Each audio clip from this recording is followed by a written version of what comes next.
Well, hey there, everybody. Hope your Saturday's going well. I've got your comments going here on Facebook. Some guys tuning in here, and I hope that you guys will share this with your friends. We've got some new information here from the National Weather Service in Charleston. So they did confirm the strength of this tornado that was going through the islands yesterday. Now, it was only on the ground for 8 minutes for approximately 2.35 miles, max width there of 100 yards, and the wind speed 107 miles an hour. That is EF1 strength. Now, there's some video of this that I wanted to share with you guys there, and you can see that on your screen. The tornado began near Bartow Point Drive. So that was north of Island Expressway, crossing over and then uprooting about 100 trees there on Oatland Island. And that continued to move off to the southeast there. The most significant damage, according to the National Weather Service, was in the Grays subdivision. Large trees uprooted, fell on approximately 50 homes. Several homes also had shingle damage as well.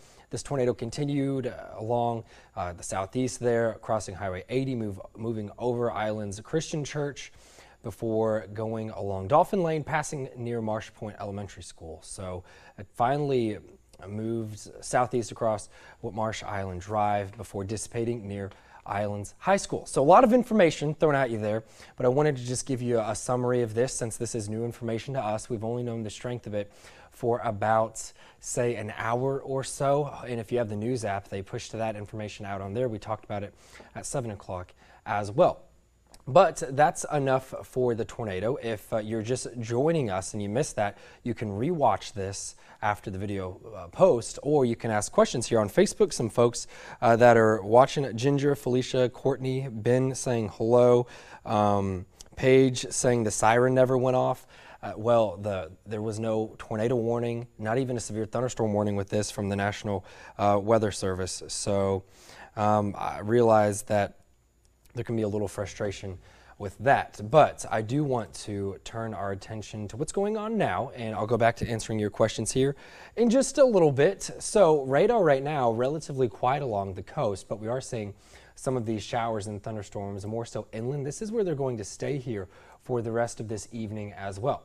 So a couple of these, the strongest of which, not severe, but lightning going up to the Alma area south of Baxley near Bristol. Someone had asked if there was anything around Statesboro right now. Yes, there is a little baby thunderstorm hanging out with you guys just on the south side of town, but again, not severe, extremely isolated downpour there just off to the west of 67. So what you guys can expect for the rest of this evening, the same areas that are getting rain now have the best chance coming up here as we go through the evening hours. So the future radar looks like this. Let's take you through 9 o'clock. Going toward 10. These are pretty slow movers, so if you get under one of those heavy storms like the one that's just south of Alma right now, you could get a little bit of localized flooding. Nothing that we need, but it's a possibility. The severe threat's really low here for the rest of the day. Nothing that we're worried about. Clearing out just after midnight. Looking ahead to tomorrow, I heard folks mowing today. You probably did too if you didn't get too much rain yesterday, but maybe if you got rain today, you won't be able to do your yard work on Sunday morning, but it's going to be one of the better times really for the foreseeable future. Reason being, we've got a wet pattern coming our way. The good news is that the overall severe threat over the next handful of days, low, very low really. We're not expecting widespread organized severe weather, which is great, but we are seeing these elevated rain chances here, and they're going to stick around for a little while. So the setup that's causing this, couple different things, relatively simple here of what's going on. Off to our east, we've got high pressure out in the western Atlantic. We've got a little bit of low pressure here around us locally. And then there's also a dip in the jet stream that's going to funnel in a bunch of moisture coming our way.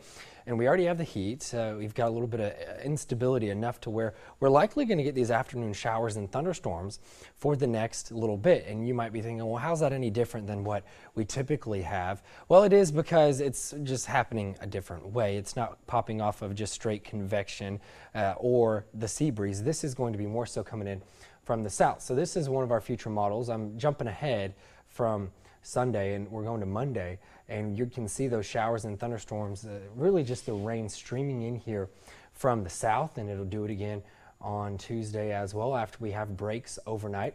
And it's just what we're looking at here for a little while. So you might be asking about tomorrow, so let's go specific to Sunday, right? The last weekend before kids cover your ears, go back to school for some of you guys. I know some of you still have a few days off before going back, but notice that it looks like we stay relatively dry until we go to about noon, right before noon, a few isolated showers possible. But the majority of these showers and thunderstorms for our Sunday will be confined inland. So yes, I do have a 50% chance of rain in there for tomorrow, but it does look like that's mainly going to be inland, whereas if you live along 95 toward the coast, just a little bit drier, even though there's still going to be showers around. The drier of the two, if you want to divide the two, definitely going to be just a bit drier along the coast. So that's what we're looking at tomorrow. High is going to be a little bit lower as well, closer to 90. A lot of us, before the rain anyways, low to even mid-90s early. Yes, some folks hit 95 earlier. Don't think we're going to see that for the foreseeable future, and you'll see that here in the 7-day forecast with that pattern that I've been talking about here for the past couple minutes. With the increased moisture, the more moist the air mass is, the harder it is for those temperatures are to change because of the heat capacity. But check this out. You might like this, you might not, but we've got decent rain chances here going through the week, but significantly, or not so significantly, but a little bit lower temperatures possible by the end of the week. 87, really not so bad for this time of the year. Could be a lot worse. And to give you a quick update on the tropics, nothing expected over the next handful of days. So at least we've got that going for us as well. I do want to show you the weather app just ever so briefly here. Maybe folks just joining us, and on it you can definitely see those batches of thunderstorms, that red, the heavy rainfall going over Jessup, just on the north side of town right now, over 84, 341. A little further off to the south, Patterson getting in on some rain. The heaviest rain right now, though, definitely going to be just off to the east of Highway 1, which is south of Alma. If you guys want even more info here about this weather pattern that I'm talking about, there's a video in there as well. But coming back and looking at the 7-day forecast, this is just something that we have to get used to because it is that time of the year. A little bit of an interesting setup that's going to bring us those rain chances, but they're here. So I'm looking at what you guys have going for it on Facebook here. Some other folks tuning in. Let's see. Zachary saying, how you doing? I'm doing well. Hope you're doing well as well. Some other folks tuning in.